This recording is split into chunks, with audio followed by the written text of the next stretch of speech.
Sabe, existe uma espécie de roteiro jurídico para a nossa vida. É sério, desde o nosso primeiro suspiro até o destino daquilo que a gente deixa para trás, é o direito civil brasileiro que define as regras do jogo. Hoje a gente vai desvendar esse manual que rege praticamente tudo, mesmo quando a gente nem se dá conta. Parece uma pergunta boba, não é mesmo? Mas olha, para a lei, essa resposta não tem nada de filosófica. Ela é super técnica. E é essa resposta que vai definir todos os direitos e deveres a partir de um momento bem específico.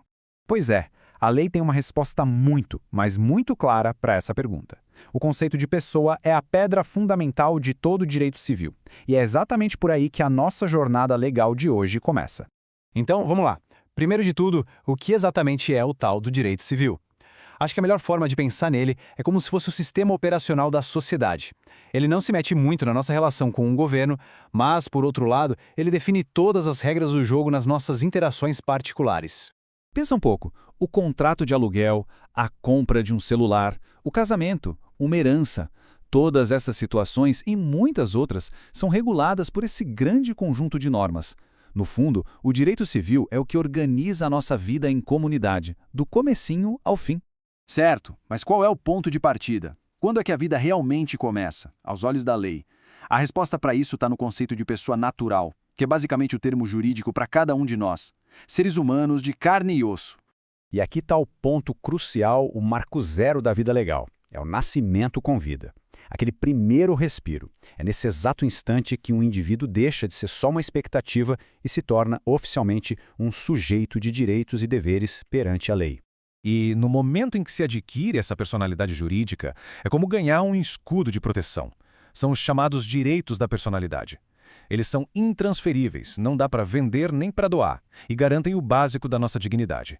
O direito a ter um nome, a proteger a nossa imagem e a manter nossa vida privada. Bem, privada. Ok, mas uma coisa é ter direitos. Outra, bem diferente, é poder exercê-los por conta própria. A lei entende isso muito bem e estabelece um caminho gradual, uma jornada que vai da proteção total lá na infância até a autonomia completa na vida adulta. E é aqui que a lei faz uma distinção bem inteligente. Todo ser humano, desde o momento em que nasce, já tem o que a gente chama de capacidade de direito. O que isso quer dizer? Que um bebê pode, por exemplo, ter o direito de herdar uma fazenda. Mas, claro, ele não tem a capacidade de exercício, ou seja, de exercer esse direito sozinho, tipo assinar os papéis da venda dessa fazenda. Essa capacidade só vem com o tempo. Para proteger quem ainda não pode agir sozinho, a lei cria duas figuras. As crianças bem pequenas, por exemplo, são consideradas absolutamente incapazes. Elas precisam ser representadas, ou seja, os pais agem por elas. Já os adolescentes, ali entre 16 e 18 anos, são relativamente incapazes. Eles precisam ser assistidos, ou seja, eles agem junto com os pais. A diferença é sutil, mas é crucial. Num caso, alguém age por você. No outro, alguém age com você. E se alguém quiser atingir essa capacidade plena antes dos 18 anos? A lei também prevê isso, é a emancipação. Ela pode rolar por vontade dos pais, pelo casamento ou até mesmo pela independência financeira, com um emprego ou um negócio próprio. É como se fosse um atalho para a vida adulta legal. Bom, até aqui a gente entendeu a pessoa de carne e osso, mas o direito teve uma sacada genial. E se a gente pudesse criar um outro tipo de pessoa? Uma que não nasce, mas é registrada. Essa é a pessoa jurídica, a forma que a lei encontrou para dar vida a empresas, associações, fundações e por aí vai. E essa tabela aqui mostra o contraste de forma perfeita. A pessoa natural nasce, a jurídica é registrada. A natural tem direitos da personalidade, como nome e honra. A jurídica tem direitos ligados ao patrimônio. Uma pessoa natural morre, uma jurídica é dissolvida. São dois universos legais que correm em paralelo, cada um com as suas próprias regrinhas. Agora que a gente já entendeu os tipos de pessoas, vamos ver o que essas pessoas podem ter. Chegou a hora de entrar no universo dos bens, que é a forma como o direito enxerga e organiza a propriedade. E o que são bens para a lei, afinal? O conceito é bem amplo, viu? Não é só um carro ou uma casa.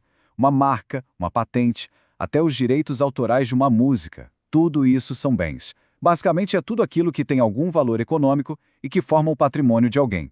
A classificação mais básica de todas é entre bens móveis e imóveis. E olha, essa distinção é importantíssima.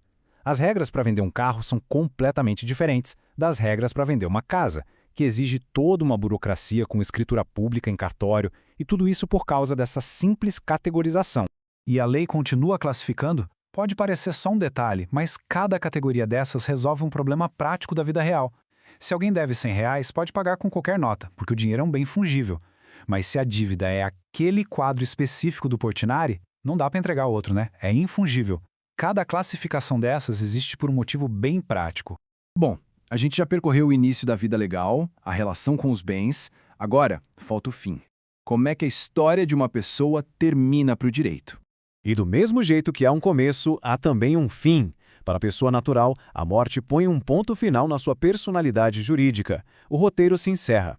E é nesse exato momento que um capítulo legal totalmente novo começa. O direito das sucessões, que vai definir o destino de todo o patrimônio que aquela pessoa construiu em vida.